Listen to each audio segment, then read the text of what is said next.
میں کوئی اپنی علم اتنی جھاڑ رہا نہ آپ کی حقارت بیان کر رہا ہوں. اپنے آپ سے کویسچن کر لیں, کاپی اور پین لیجئے گا, گھر میں آج جائیے گا, کن چیزوں سے نماز ٹوٹتی ہے وہ ذرا لکھیے گا.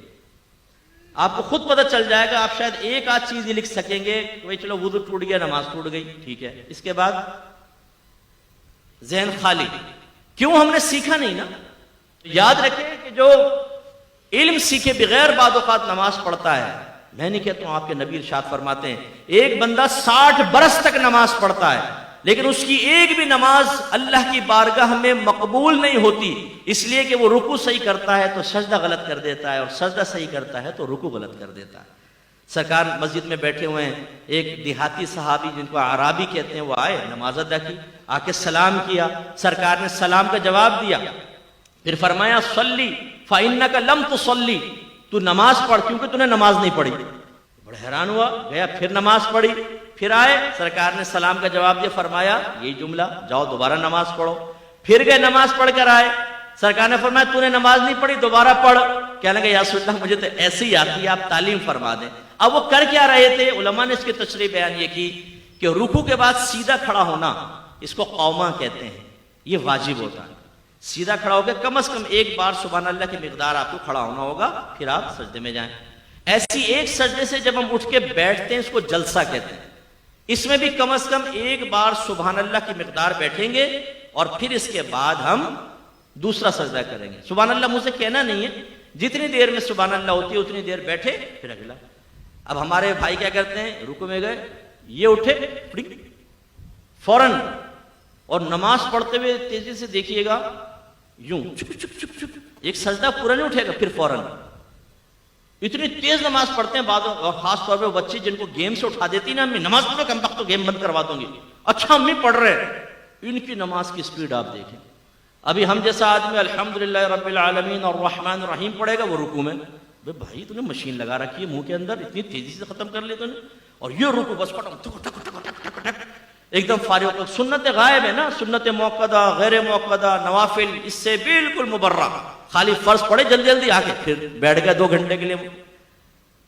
یہ جو نمازیں ہیں یہ نمازیں منہ پہ ماری جاتی ہیں. سرکار فرماتے ہیں بعض نمازی ایسے ہیں کہ ابھی مسجد کے دروازے سے باہر نہیں نکلنے پاتے, لیکن ان کی نماز پرانے کپڑے کی طرح لپیٹ کے ان کے منہ پر مار دی جاتی ہے. اور ایک روایت میں سرکار نے فرمایا بعض نمازی جب نماز کو ختم کرتے ہیں تو نماز ان کے لیے بد دعا کرتی ہے کہ اللہ تعالیٰ اس کو ایسا ہی برباد کر دے جیسا اس نے مجھے برباد کیا. یہ یاد رکھیں, میں ایک صرف مثال دے رہا ہوں سمجھانے کے لیے. نمازیں, روزے, یہ ایسا چیک ہے کہ جو بروز قیامت کیش ہوگا. اور آپ کو پتا ہے چیک صحیح نہ بھرا جائے تو باؤنس ہو جاتا ہے نا, وہ پھر ریجیکٹ ہو جاتا ہے, ریٹرن ہو جاتا ہے چیک. ایسے اگر اللہ تعالیٰ کی بارگاہ میں یہ عبادات مطلوب شرع کے مطابق ادا نہیں کی تو یہ رد ہیں. میدان محشر میں پہنچیں گے تو پتہ چلے گا کہ تیری تو 40 سال کی نمازیں برباد, تیری 30 سال کی نمازیں برباد. کیا فائدہ ہوگا اس کا؟ ہم نماز کو بوجھ سمجھ کر ادا کرتے ہیں بعض اوقات, یار بس سر سے بوجھ اتارنا ہے, نہ دل لگ رہا ہے نماز کے اندر, جلدی جلدی نمازیں پڑھ رہے ہیں, اور خیالات کی یلغار ہے, یلغار, خوف خدا کے ساتھ نماز ہی نہیں پڑھ رہے. حالانکہ آپ کے نبی نے ارشاد فرمایا جس نے 2 رکعت نماز, زیادہ نہیں, 2 رکعت نماز ایسے ادا کی کہ اس میں دنیا کا کوئی خیال اپنے قلب میں نہ لایا, وہ گناہوں سے ایسا پاک و صاف ہو جائے گا جیسے آج ہی اپنی ماں کے پیٹ سے پیدا ہوا. لانا فرمایا آنن, خیالات تو آئیں گے, ایک شیطان ہے جو خیال ڈالے گا, لیکن ہمارا کام کیا تھا, خیال آیا اس کو فوراً ٹال کر اللہ کی طرف متوجہ ہوئے. اللہ کی طرف متوجہ ہونے کا مطلب کیا ہے؟ تو ذات باری تعالیٰ کا تصور تو نہیں آئے گا نا بھائی ذہن میں. جو نبی نے فرمایا تم ایسے نماز پڑھو جیسے تم اللہ کو دیکھ رہے ہو. اگر تم اللہ کو نہیں دیکھتے تو وہ تو تمہیں دیکھ ہی رہا ہے, تو اس کے دیکھنے کا یقین ذہن میں حاضر کریں. یا پھر جیسے مدینے کا تصور کر لیا, مکے کا تصور, موت کو یاد کر رہے ہیں, میدان محشر, پل صراط, جنت, دوزخ, یہ ذہن میں لا رہے ہیں. یہ دنیا نہیں ہے, یہ آخرت. یہ خیالات آ جائیں, اور اسی طرح اگر کوئی خیال آ گیا زوجہ کا, بچوں کا, کرکٹ کا, کاروبار کا, جیسی آئے فوراً جھٹک دیں. یہ نہیں کہ آپ سوچنا شروع کر دیں. تراویح میں کھڑے ہو گئے ایک نوجوان اور PSL سٹارٹ ہو گیا, بولنگ کرا رہا ہے, بیٹنگ کر رہا ہے پوری, اور میچ بھی جیت گیا, ٹرافی بھی اٹھا لی, لیکن جیسے ٹرافی دینے لگے امام صاحب نے کہا اللہ اکبر, ٹرافی غائب. تو رکوع کرنا پڑا. تو یار ابھی ٹرافی بھی مل جاتا. ایک کنجوس آدمی تھا, اس کو وہ نماز اس کو مسجد میں پہنچا تو جماعت نکل گئی، تو بڑا افسوس کرنے لگا. لوگ بڑے متاثر ہوئے، کہا کہ ہمیں آپ کے جذبے سے بہت سیکھنے کو ملا ہے کہ آپ کیا جماعت نکل گئی اتنا آپ دکھ کر رہے ہیں. کہا بھائی یہ بات نہیں ہے، مسئلہ یہ تھا کہ جب امام صاحب کے پیچھے نماز پڑھتا تھا نا تو اپنے دکان کا پورا حساب آرام سے کر لیتا تھا. اب امام صاحب اکیلے نماز پڑھوں گا تو حساب کے علیحدہ ٹائم نکالنا پڑے گا، میرا وقت نکل جائے گا.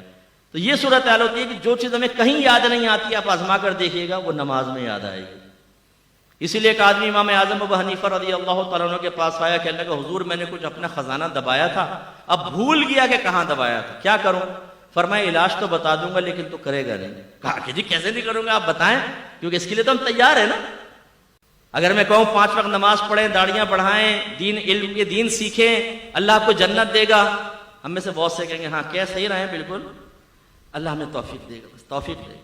اور اگر میں کہوں میں آپ کو وظیفہ دے رہا ہوں 100 مرتبہ آپ کو پڑھنا ہے، 100 مرتبہ فجر کی نماز کے بعد، اسی دن آپ کو 1 لاکھ روپے نہ ملے تو فقیر کا گریبان پکڑ لیجئے گا. آپ کہیں گے مفتی صاحب اگر گھر میں چائے پی لیں تو بڑی مہربانی ہوگی.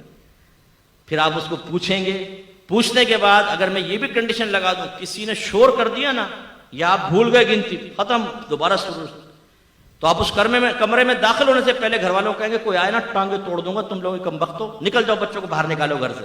اور مصلی پہ بیٹھ کے ایک ایک دانہ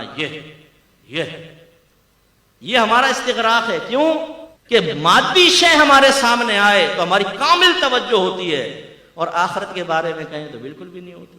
تو اللہ کے نبی نے یہ فرمایا 2 رکعت نماز، دنیا کا خیال نہ لاؤ، گناہوں سے ایسے پاک و صاف ہو جاؤ گے جیسے آج ہی ماں کے پیٹ سے پیدا ہوں. لیکن یہ بھی میرے نبی نے ارشاد فرمایا، علامہ آلوسی نے اس حدیث کو نقل فرمایا، سرکار نے فرمایا آخری زمانے میں ایک شخص بھی مسجد میں ایسا نہیں ہوگا جو خشوع و خضوع کے ساتھ نماز ادا کرنے والا ہو، یعنی ہر ایک دنیا کے خیالات میں مگن کھویا ہوا ہوگا.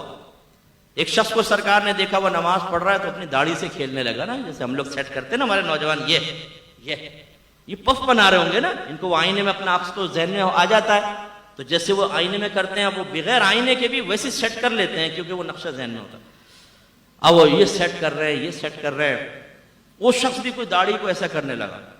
تو میرے آقا نے صحابہ سے فرمایا اگر اس کے دل میں خشوع و خضوع ہوتا تو اس کے اعضاء بھی خشوع پذیر ہوتے، یعنی اگر اس کے دل میں اللہ کا خوف ہوتا تو اس کے اعضاء سے بھی ظاہر ہوتا کہ اللہ کے خوف میں رہ کر نماز پڑھ رہا ہے، لیکن تو داڑھی سے کھیل رہا ہے.